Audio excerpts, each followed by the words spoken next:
त्याच्यामध्ये तालुक्याच्या स्तरावरही खूप मोठ्या प्रमाणात घरं बांधणं चाललेलं आहे। आपण जर पोलीस गृहनिर्माण महामंडळाने गेल्या 7-8-10 वर्षात केलेलं काम जर बघितलं तर ते अभूतपूर्व आहे। म्हणजे एवढं काम कधीच त्यांनी स्थापनेपासून केलं नव्हतं।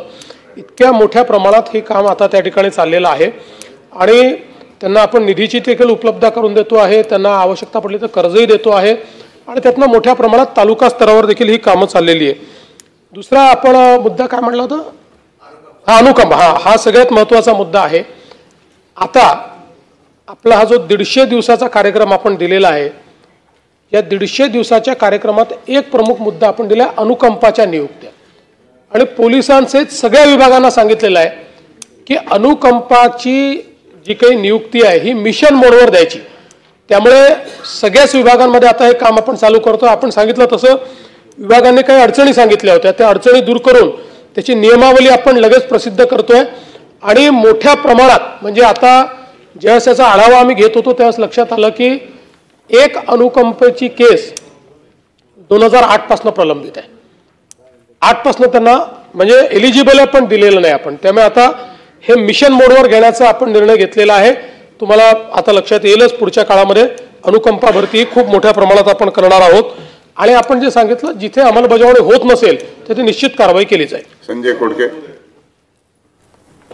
माननीय मुख्यमंत्री महोदय, आपली जी होमगार्डची एक ब्रँच आहे आणि त्या होमगार्डच्या ब्रँचमध्ये काही आपण त्यांना ट्रेनिंग देऊन आपण जे गार्ड लावतो, बराचसा मोठा वर्ग आपला गार्डमध्ये जातो आणि त्यांना ट्रेनिंग देऊन त्यांना मानधन वाढवून त्यांच्या रिझर्वेशन जे आहे पुन्हा पोलीस भरतीमधलं ते जरी वाढवलं तर बराचसा प्रश्न ताण कमी होईल। या संदर्भात आपलं शासनाचं काय धोरण? आपण तो निर्णय घेतलेलाच आहे। होमगार्ड पेक्षाही आपलं जे एक महामंडळ आहे की ज्याच्यामध्ये आपण काय करतो, आपल्याकडे समजा 10 जागा आहेत तर 10 जागांवर 10 लोक घेतल्यानंतर त्याच्या पुढे 11, 12, 13, 14, 15 जे असतात ते त्यात जातात। तर तिथे म्हणजे ते पोलिसांच्या सिलेक्शन मधूनच आलेले आहेत आणि मग ते आपण कुठे प्रायव्हेट सिक्युरिटीला याला त्याला असं आपण ते देतो।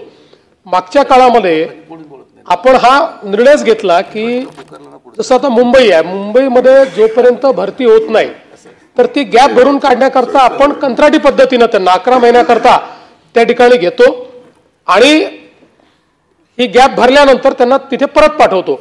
तर वेगवेगळ्या ठिकाणी त्यांना अशा प्रकारे ते काम मिळतच असतं, त्यामुळे ते आपण ऑलरेडी घेतलेला निर्णय होतो।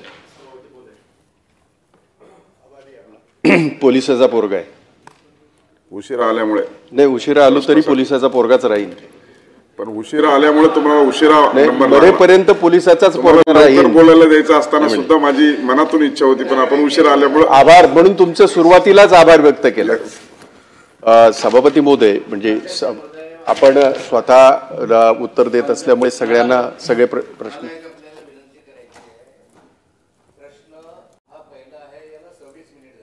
हो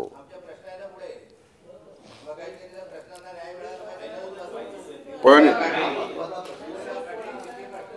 एवढं तरी ठरलं पाहिजे की 2 प्रश्न विचारले जातील, विनाकारण मी वाट पाहत बसतो पुढच्या प्रश्नांचे। आपण वरिष्ठ सदस्य आहेत, माझा प्रयत्न तसा हो तर काही आपली जबाबदारी की पॉइंटेड प्रश्न विचारले पाहिजे, पाल्लाला लावता कामा नये, तुम्ही सूचना दिली पाहिजे ना। प्रश्न विचारायचे, आणखी 7 जण मीटिंगला आहेत। सभापती महोदय, हा जर प्रत्येकाने पाळला हा नियम पॉइंटेड तुमच्या सहित तर मग ते सगळं चांगलं होईल, नाही का? म्हणजे बोट आपल्याकडे 3 असतात हे कोणी विसरू नये।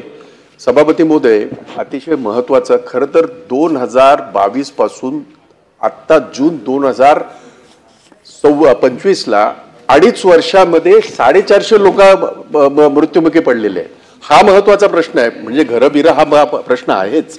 प्रश्नाचा गाभा जो आहे की त्यांच्या मृत्यूला कारण काय किंवा नैसर्गिकरित्या सुद्धा मृत्यू होत असतात, त्याबद्दल काही कोणाच्या मनामध्ये शंका असण्याचं कारण नाही, उत्तरामध्ये तसं आहे आणि ते असतंच कित्येक वेळेला। परंतु ज्या लोकांनी आत्महत्या केलेली आहे, ज्या लोकांनी हे केलेलं आहे त्याचं साधं उदाहरण असं आहे की म्हणजे आता परत काय म्हणतील, परंतु एवढं नक्की की माझ्या आयुष्यभर माझ्या लहानपणापासून BDT चाळ असेल, वरळीची घाटकोपरची पोलीस लाईन असेल, माझं आयुष्यच त्याच्यात गेलं आणि आज स्थिती अशी आहे की कुठल्याही सणाला माझे वडील मला दिसले नाहीत म्हणजे माझ्या वडिलांची इच्छा होती की मी IPS वगैरे व्हावं, पण नंतर मग लक्षात आलं की हे सगळं बघितल्याच्या नंतर आम्ही रामराम केला, आम्ही इथपर्यंत आलो.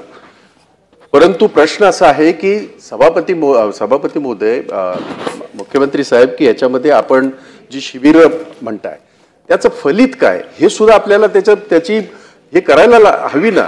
नाहीतर असं होईल की 2.5 वर्षामध्ये जर 400-450 पोलीस मरत असतील आणि मग जर आपण गेले 15 वर्षाचा हे काढला, रेकॉर्ड काढला, तर हजारो, याच्यातल्या अनेक केसेस असे आहेत की त्या अतिताणाने, अतिश्रमाने त्यांनी केलेल्या त्या आत्महत्या आहेत. आणि म्हणून माझा पॉइंटेड प्रश्न त्यांनी सांगितल्याप्रमाणे की त्याच्यासाठीच्या ज्या उपाययोजना आपण केलेल्या आहेत तरी सुद्धा या होत आहेत, तर त्याच्यामध्ये आणखीन काय सुधारणा करणार, हा माझा पॉइंटेड प्रश्न. नंबर 2, आपण हाऊसिंग बद्दल बोललेले आहात, मी जसं म्हणालो, आणि आपण प्रयत्न करत आहात, आम्ही पाहतो आहोत, परंतु दुर्दैवाने त्याचं हे होत नाहीये. म्हणजे ज्याला म्हणतो ना आपण की त्याचं उत्तर येत नाहीये की या सगळ्या याचा.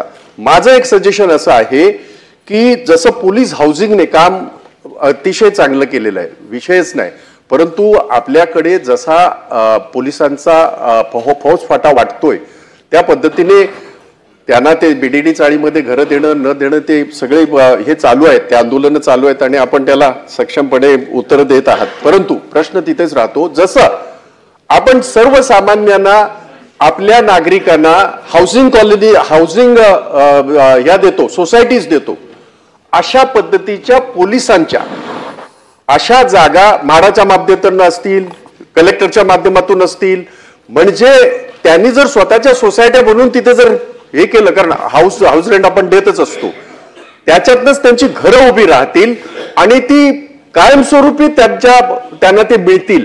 म्हणजे आज जो प्रश्न असा आहे की पोलीस लाईनीतली घरं आज दिली तर पुढच्यांचं काय करायचं, असा जो प्रश्न आहे तो राहणार नाही.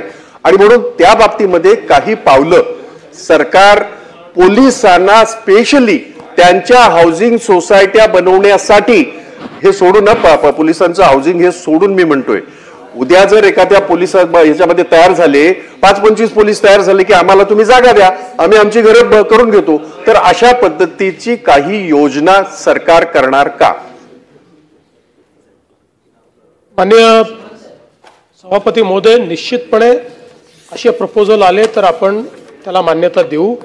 मागच्या काळात आपल्याला माहिती असेल की नवी मुंबईमध्ये 10,000 पोलिसांकरता घरं बांधण्याची सोसायटी तयार झाली. त्याला आपण सगळ्या प्रकारचे मदत केली, म्हणजे त्यांना आपण रजिस्ट्रीचे चार्जेस माफ केले, डेव्हलपमेंटचे चार्जेस माफ केले, त्या ठिकाणी वेगवेगळ्या प्रकारचे सरकारी जेवढे करता येईल त्यांना वाढीव FSI पण आपण दिला, जेणेकरून कॉस्ट ऑफ कन्स्ट्रक्शन कमी आली पाहिजे. त्यामुळे अशा प्रकारे जर पोलीस सोसायटी तयार करून कॉपरेटिव्हच्या माध्यमातून समोर आले तर निश्चितपणे त्यांना पूर्ण मदत केली जाईल. बंटी पाटील लास्ट. सभापती महोदय, मी स्पेसिफिकच विचारणार आहे, कारण की कायदा व सुव्यवस्थेवर चर्चा करताना विस्तारानं बोलतात. माझा स्पेसिफिक प्रश्न आहे, सन्माननीय गृहमंत्री महोदय या ठिकाणी आहेत. मेंटल हेल्थ ऍक्ट आपल्या देशामध्ये 2017 लागू केला. मागच्या वेळी जी चर्चा झाली होती, पोलीस ट्रेनिंग सेंटरमध्ये या मेंटल वेलनेसवरती आपल्याला सिलेबसमध्ये काही गोष्टी कराव्यात अशी पूर्वी चर्चा झाली होती. माझी माहिती नाही की ते आता सिलेबसमध्ये आपण घातलंय का, तो एक स्पेसिफिक प्रश्न आहे.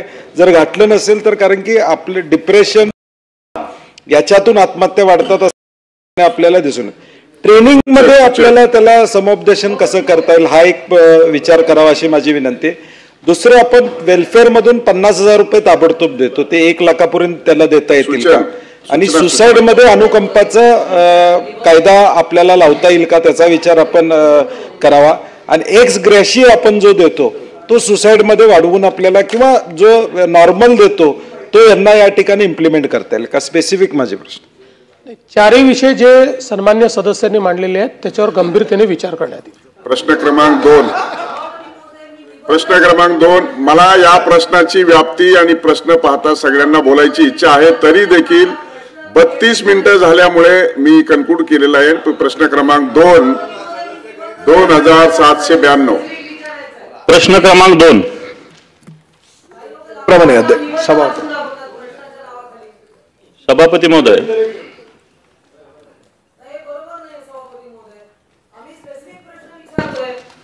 सभापती महोदय, जी राज्य परिवहन महामंडळाने धर्मवीर आनंदीगे आरोग्य तपासणी योजना आहे याचं उत्तर मी वाचलेलं आहे,